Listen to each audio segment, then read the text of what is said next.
Ја слушате програмата Низ Светото Писмо.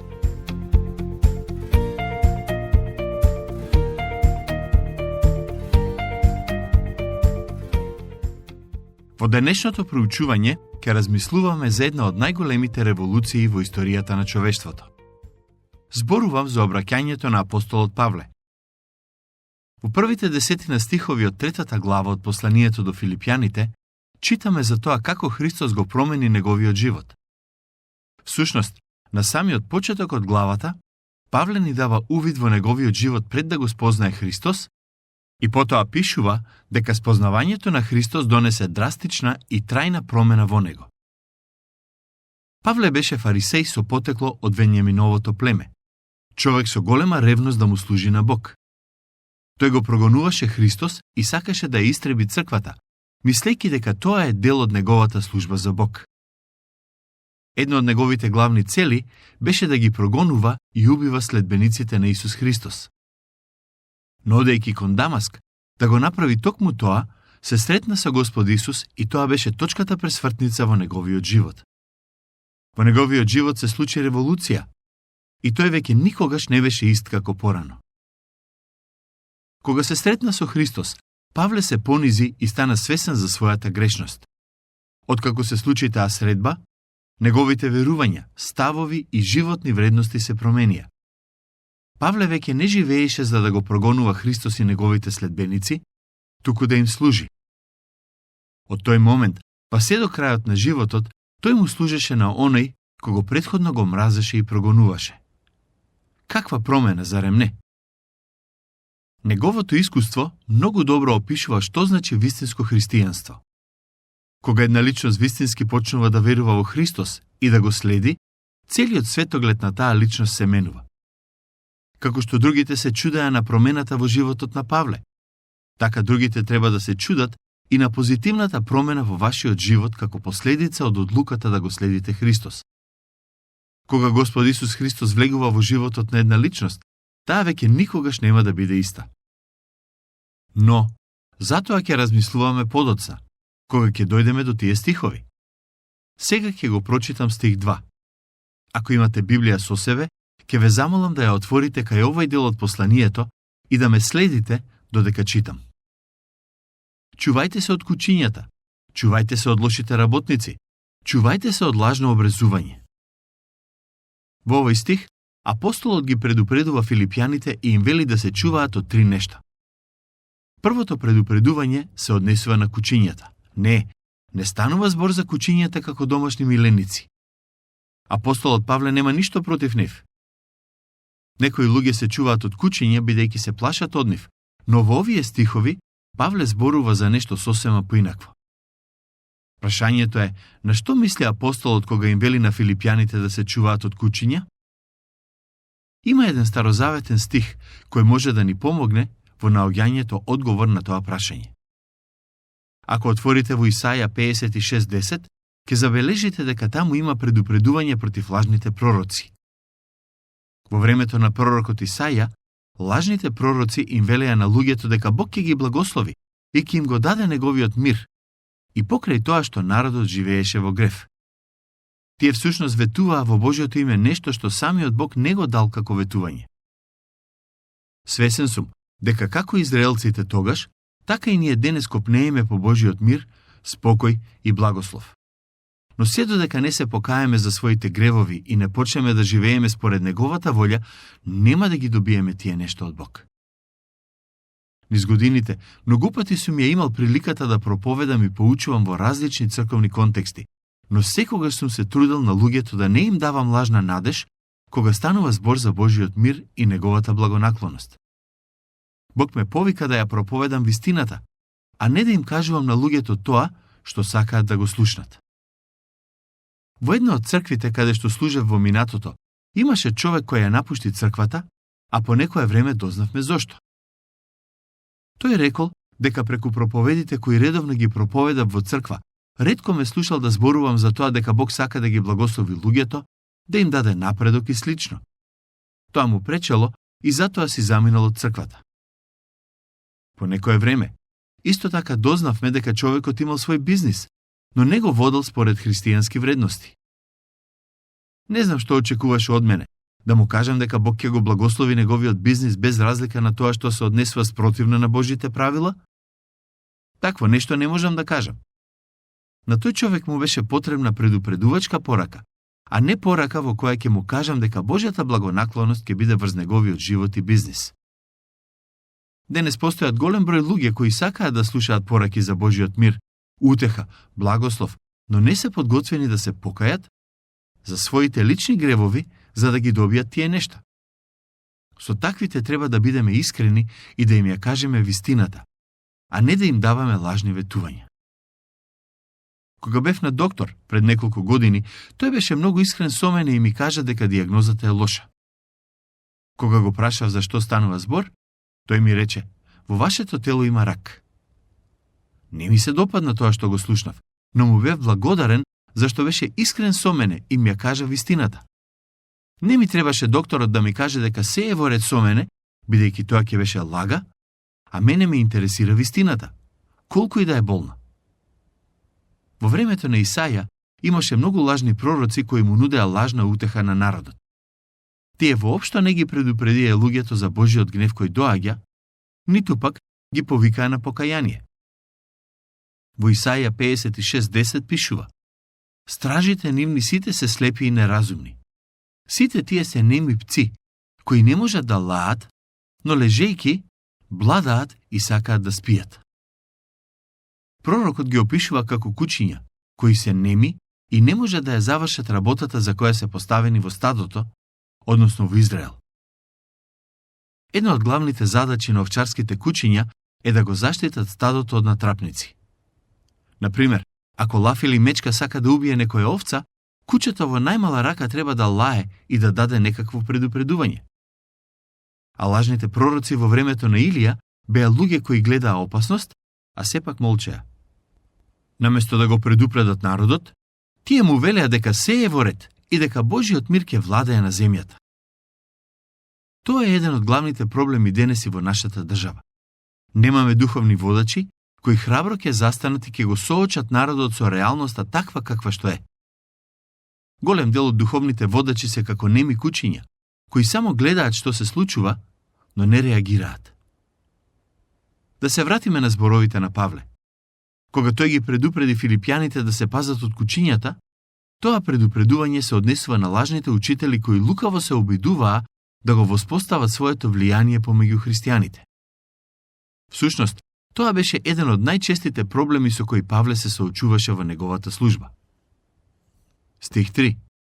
Зашто вистинското образување сме ние, кои со духот му служиме на Бога и се гордееме со Христос Исус и не се надеваме на телото. Зошто Павле одеднаш пишува за обрезанието? Кое е значењето на овие зборови? Поради фактот што се спомнува обрезанието, можеме да бидеме сигурни дека во црквата во Филипи дошле учители кои ги убедувале верниците дека треба да се обрезат доколку сакаат вистински и целосно да бидат спасени. Тие не проповедаа спасение по вера, туку спасение по вера и дела, односно обрезание. Истиот проблем го имаше и црквата во Галатија, но за разлика од филипјаните, галатјаните целосно ја прифатија таа лажна наука. Затоа Павле на галатјаните им напише дека во Христос ниту обрезанието, ниту необрезанието имаат некакво значење, туку само новото создание. Можеме исто така да претпоставиме дека тие лажни учители го напаѓаа апостолот Павле и неговото учење. Може би тврдеа дека Павле не само што не ја кажува целата вистина, туку поради неговата беззначајна религиозна и семејна позадина, тој нема познавање на целата Божја вистина. Таквите гласи ни стигнаа до апостолот и слушнете кој беше неговиот одговор. Стих 4.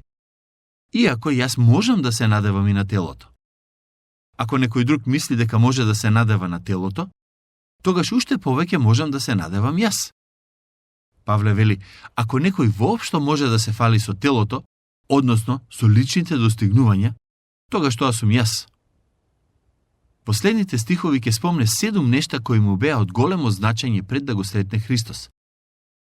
Во денешната епизода ќе кажам по збор 2 за секоја од тие нешта, бидејќи се важни во разбирањето на самото послание. Стихови 5 и 6.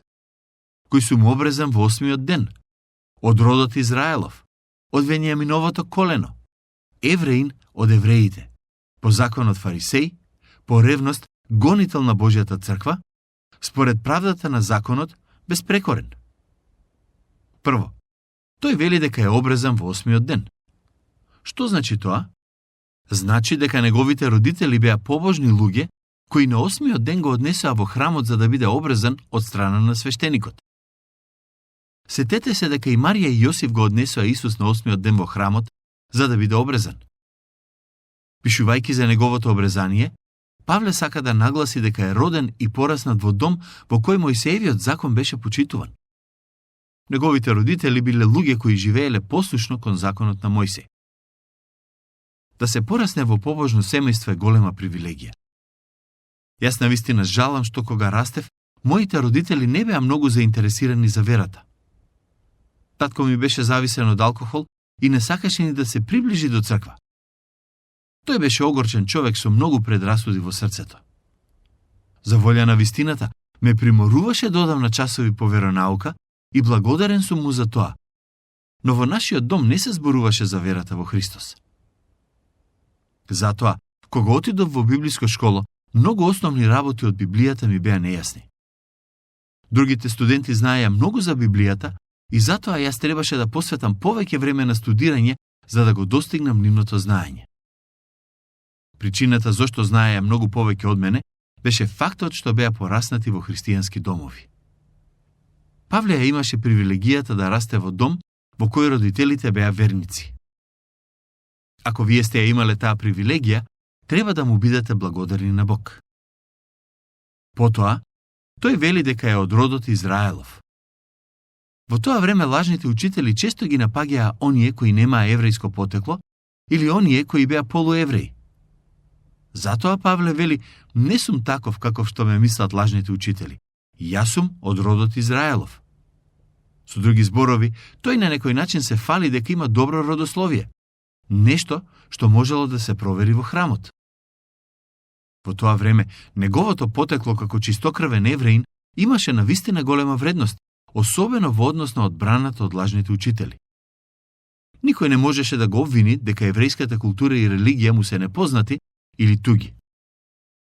Третото нешто, кој му беше од исклучителна важност е неговото потекло. Од Венијаминовото колено. Да ве подсетам, Венијамин беше син на Јаков, кој му го роди Рахела. Детето беше наречено Бенони од страна на мајка му. Значењето на тоа име е син на мојата тага. Но потоа, татко му го нарече Венијамин, што значи син на мојата десница. Венијамин навистина беше син на десницата на Јаков. Тој имаше посебно место во срцето на неговиот татко. Таква беше и племето Венијамин во однос на другите израелски племиња.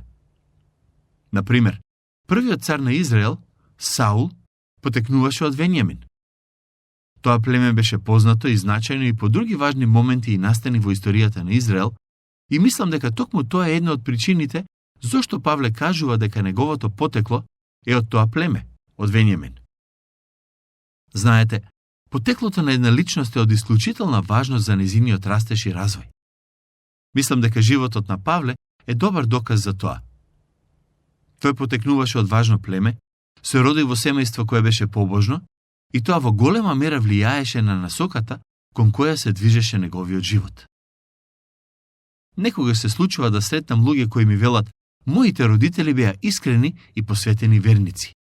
Често одеа во црква и ме учеа на христијанските вредности. Некогаш, за жал, тие луѓе не продолжиле по патот кој им го покажале нивните родители. Но кога разговарам со такви личности, свесен сум дека станува збор за богати луѓе кои се многу благословени. Потоа вели дека е евреин од евреите. Со тоа сака да каже дека во секој аспект се чувствува и однесува како евреин.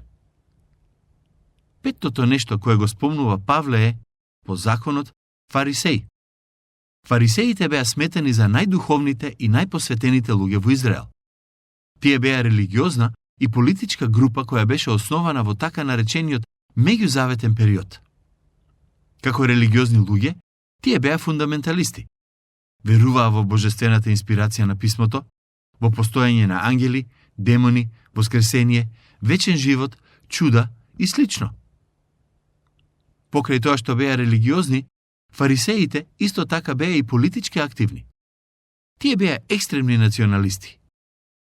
Иако тоа не е директно запишано во Новиот Завет, фарисеите сметаа дека ќе дојде ден кога Бог ќе го воспостави своето царство и беа уверени дека ќе бидат дел од тоа царство. Сите останати во Израел мислеа дека токму фарисеите се оние кои му се најпосветени на Бог и најмногу го почитуваат. Павле вели, јас бев фарисеј. И не само што беше фарисеј, туку за себе вели и по ревност гонител на Божјата црква. Некој можеби ќе рече, зошто Павле воопшто се фали со тоа? Не заборавајте, овие се нештата со кои се фалеше Павле пред да го спознае Христос. Во тоа време евреите генерално гледано сметаа дека прогонството на христијаните е добро нешто и треба да се практикува. Павле го правеше тоа се до моментот кога се сретна со Христос. Последното нешто кое го спомнува за неговото минато е, според правдата на законот, безпрекорен. Тоа не значи дека Павле се сметаше себе си за безгрешен. Тој вели дека бил безпрекорен, односно живеел на таков начин што на другите им било навистина тешко да му најдат нешто што е проблематично во неговиот живот. Како знам дека Павле не се сметаше себе си за безгрешен? Во Римјаните 7:7 пишува: Јас го разбрав гревот преку законот, зашто и похотата не би ја познал, ако законот не велеше, не биди похотлив. Со други зборови, апостолот кажува дека и претходно во животот бил свесен за гревот во неговото срце, поради постоењето на законот. Овие 7 нешта кои Павле ги набројува се дел од неговото минато и од неговата семејна и религиозна позадина како поединец. Причината зашто ги набројува е за да се одбрани од обвинувањата кои лажните учители ги покренаа против него. Како што ќе забележите и од стиховите кои следат, при сето ова апостолот сакаше да каже дека иако во многу аспекти во минатото се трудел да живее добар живот, сепак сите оние нешта кои другите ги сметаат за придобивка, тој ги смета за загуба во споредба со познавањето на Христос. Следниот пат ќе продолжиме да размислуваме за животот и службата на апостолот. Дотогаш, Бог нека ве благослови.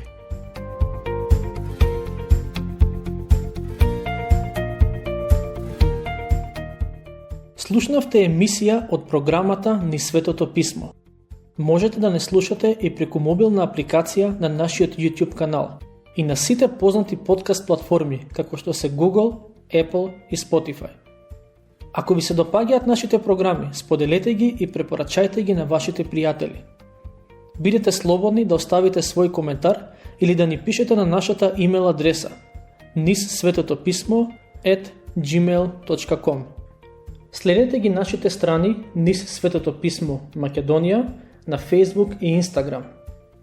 Емисиите од оваа серија можете да ги најдете и на нашата веб страна ttb.twr.org.